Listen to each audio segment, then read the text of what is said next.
The exercise period for the men from death row. A half hour each day, around and around, and then back to their cell to wait for tomorrow. 8 men awaiting execution. Murderers, thugs, incurable enemies of society.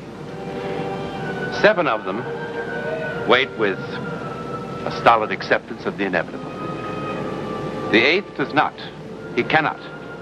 He doesn't understand the events that brought him here, and neither does anyone else. But they happened.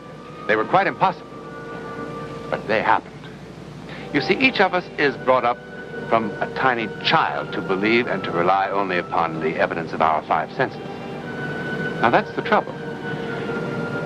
If you were confronted with something that seemed to occur outside those 5 senses, some event, you'd be inclined to say it's my imagination or it's impossible. But if that something were so important that your life depended on it, William Cooper, murderer, did not reject it. He couldn't. His death depended on it. And the bizarre events that provoked Cooper's death sentence, they began here, in the attractive midtown apartment of bachelor Fred Summers. They happened because of Kate Maxwell, a widow. Hey, careful with that good whiskey. I'm steady as Gibraltar. I'll say you are. I don't know why you never let me help you. I make a pretty good salad myself.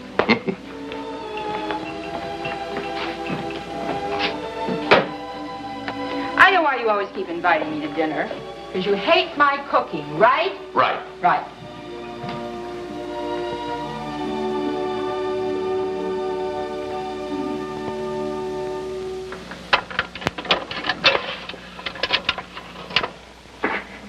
My dear Kate. Oh, perhaps you'd better sit down for this. I've quite a bit to say. Well, go on, sit down. I decided to record this because I never seem to do a very good job in person. Maybe with just me talking, and you not able to answer back with your peculiarly female logic, I'll get somewhere. Now, as I calculate it, to date, I have asked you to marry me at least 347 times, conservatively. And you've never said no. But, well, although you strike me as an otherwise bright young woman, you've never said yes either. Now, just in case they've escaped you, my qualifications are as follows. Health, clear of eye and sound of limb. Habits, steady and dependable. Prospects, first rate. Intelligence, way above average. And, as you can see, modest to a fault. I am, in short, a good scout. Trustworthy, loyal, obedient, cheerful, thrifty, brave, clean, and reverent. A prize catch for any clean-limbed, straight-thinking American woman. Darling Kate, I put one crucial question to you most seriously. And to answer it, you've got to search your heart deeply, honestly. Is it me or the idea of marriage? No, don't answer yet. Hear me out. I can't wait much longer. I love you. I adore you. But the way things are, it's tearing me apart. You keep saying you're not sure. After all this time, not sure? It's not me you're not sure about, Kate. I suppose I could figure out a life without you. And if I were sure you were able to fall in love with anyone and didn't love me, but I really don't believe that's it. And I think in your heart you know the real trouble as well as I do. Katie, I'm fighting a ghost, and that's not a fair fight. I'm not going to ask you again. I mean it. You're not being honest with either one of us. Look, Kate. I'm sure he was a great guy. And I'm sure your 2 years of marriage were perfect. But he's dead, Kate. You don't know that he's dead. Nobody does. Well, face it. The Navy didn't say missing, they said dead. They said presumed dead. I don't presume it. You don't? You don't, or you don't want to? Look, when a man goes down in the middle of the Pacific, thousands of miles from any land, and they only find wreckage, and 3 years pass. Sure. Write him off. Draw a line through his name and make believe that he never existed. That's the thing, isn't it? You think loving someone else, being happy without Jim, is somehow disloyal. It isn't that you don't know in your bones that he's dead and gone. It's disloyal. You're confused, Kate. And your confusion is ruining both our lives. Please. Please, Fred, just leave me alone.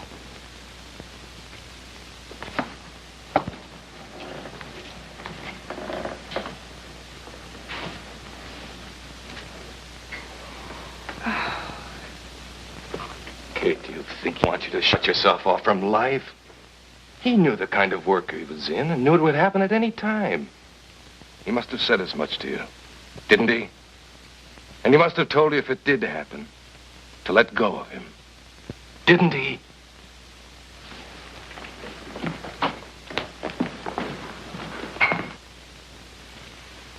Or is it that you're afraid of loving again? Afraid of losing again? Please, Fred, leave me alone. Please, just leave me alone. Kate, you are alone. All alone.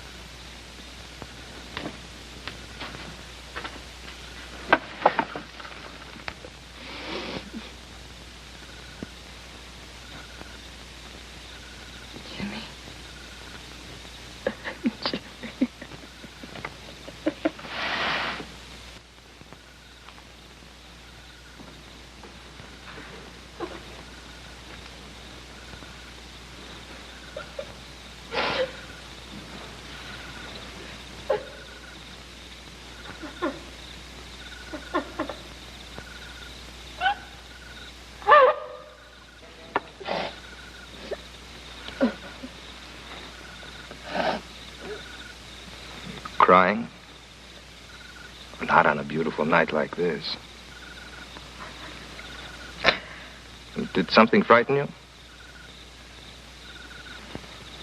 I bet I know. You're lonely. Or this kind of a night with the moon going in and out behind clouds. It sort of gives you a funny feeling inside. Restless. You know what I mean.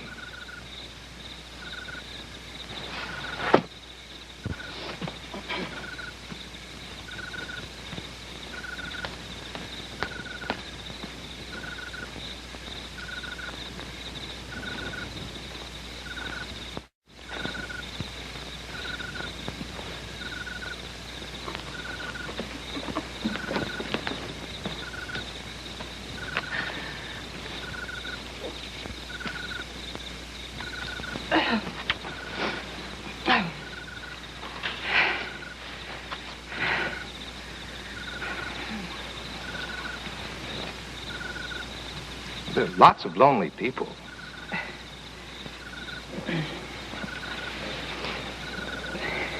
I'm lonely, too. Please.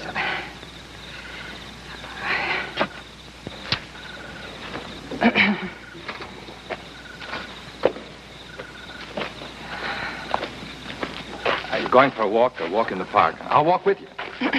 There's no one here but us. The whole park is empty for us. I know. I've looked around. You don't want to be lonely on a night like this. But you're not afraid of me, are you?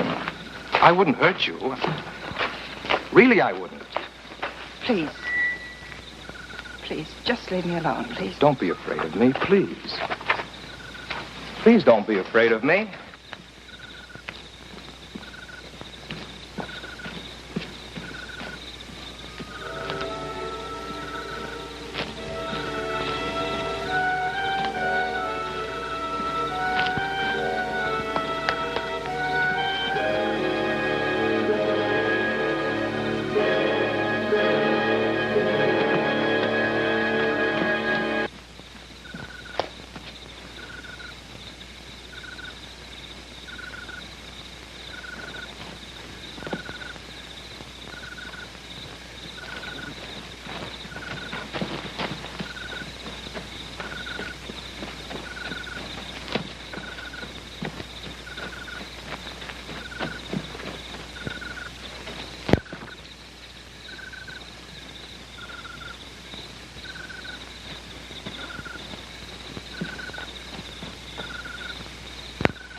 You are scared.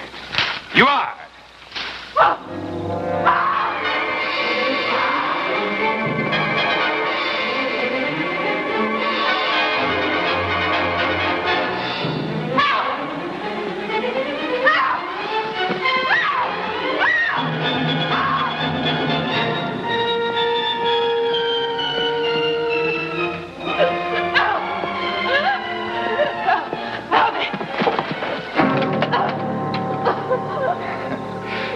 There's just the two of us.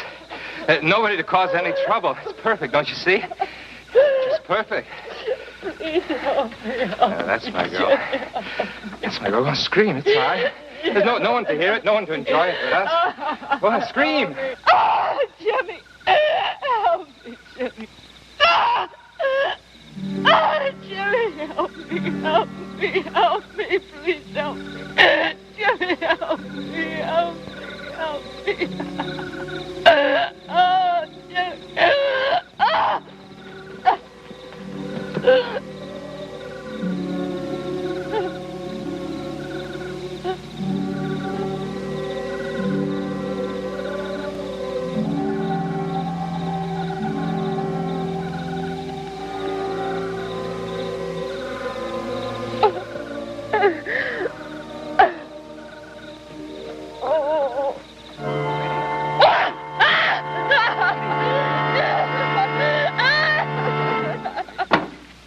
And you're sure you could identify the man if you saw him again?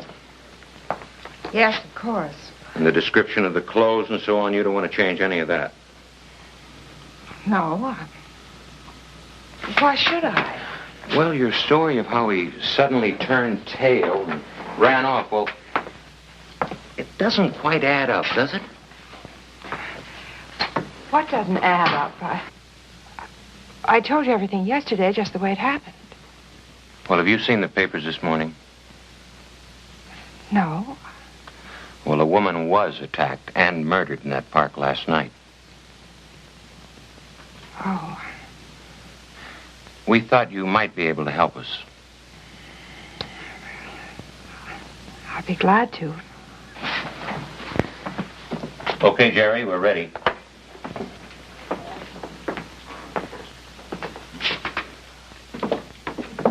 We picked up a few suspects. I want you to have a look at them. All set? Yes, sir.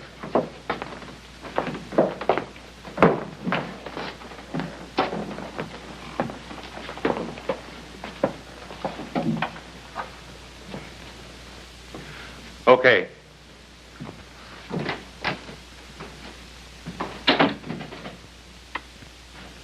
Okay?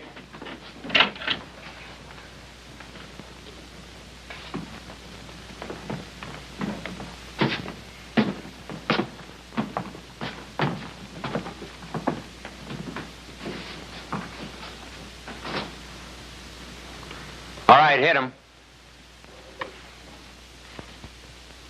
That's him. Which one? The one with his hands in his pockets.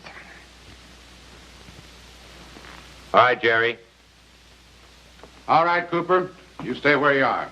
Rest of you off the stage. Hey, now, wait a minute. I didn't do anything. You're sure now? That's his voice. That's the one. Hey, well, what are you trying to pull? Where do you want him, Mike? My office. Let's go.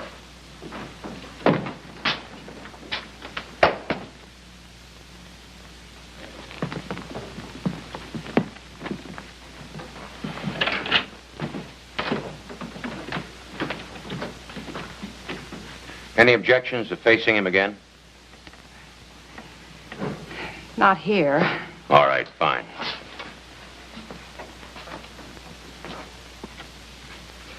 What is this? What are you doing? Don't I even get to talk to a lawyer before you start all this stuff? You'll get to see plenty of your lawyer.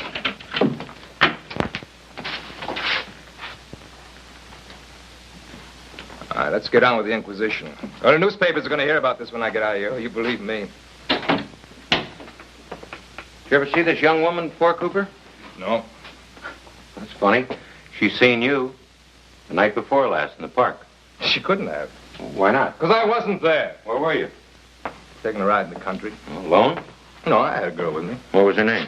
How do I know? I picked her up. Well, we'll go into that later if we have to. I don't think we will. Look, what are you going to do with my hair and fingernails? I don't understand that.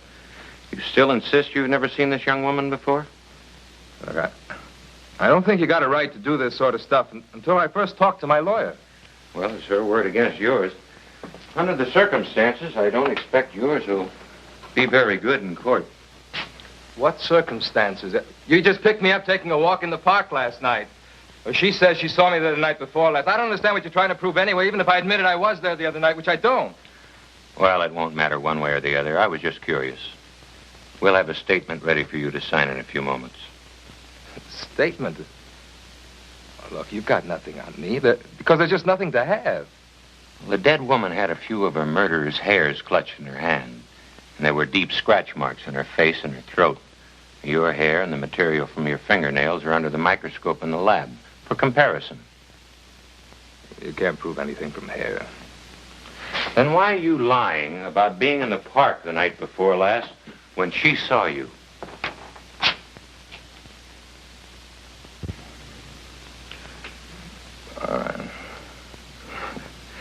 I was in the park. Oh, she's a pretty girl. I made a pass at her, so what? The guy that was with her would have put the finger on me sooner or later anyhow. What guy? The guy that was with her. Well, you didn't tell me there was anyone with you. There wasn't. What is this? I was alone. Is this a game or something? There was a big red-headed Marine there. A Marine? What are you talking about? Come on, lady. He was standing right next to you. He was 6'3" or 4", easy. What kind of routine is this? Everything fits. Book him. I didn't do anything. Let's go. Wait a minute. There wasn't anybody with... Please. Please, why are you lying? Just tell me why you're lying, please. Please, just tell me why you're I don't know lying. what you're talking about. Look, I told you the truth, lady. Tell me why lady, you're leave lying. me alone. Please, Leave me please. alone.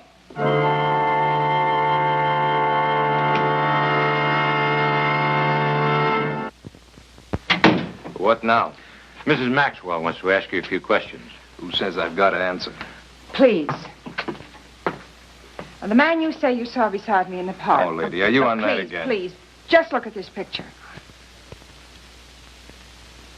Yeah, that's him, the guy who's in the park. So what? No, but that's my husband. I don't care if that's Listen, your his husband. plane crashed in the Pacific 3 years ago, and he's dead. I don't know anything about that. All I know is that he was there in the park. Him. Can I go now? Well, why not?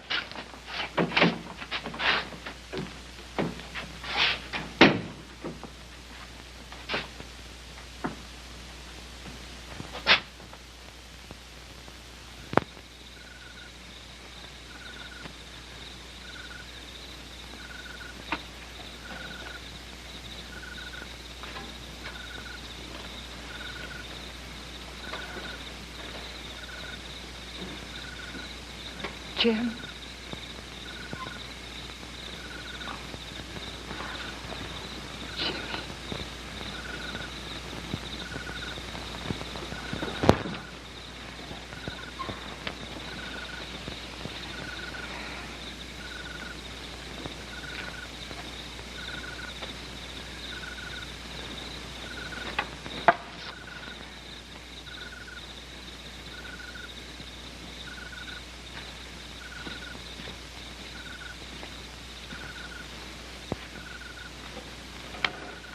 Kate, I read about you tonight in the paper. I tried to reach you. Finally, I tried the police. I talked to that Lieutenant Walton. I kind of had a feeling you'd be here tonight. They tell you what happened? Yes. Cooper swore that he saw Jim. Do you understand that? No, dear. There's so many things I don't understand. The important thing is, what does it mean to you?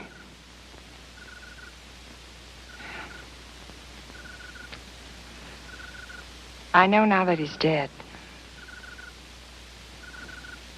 Fred, he saved me.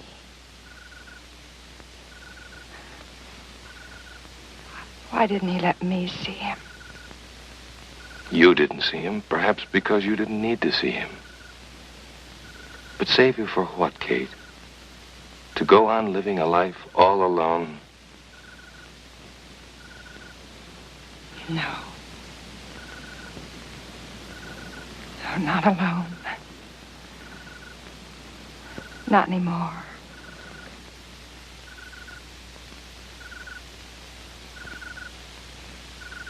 None of us is really certain whether our so-called hallucinations are real or fancied. For if we dismiss everything we can't explain, it would then follow we would have to dismiss the very fact of sight itself, wouldn't it? At any rate, somehow, a dead Marine did appear in the park when his presence was desperately needed. How? Well, there are so many things in this world about which we know only that we don't know.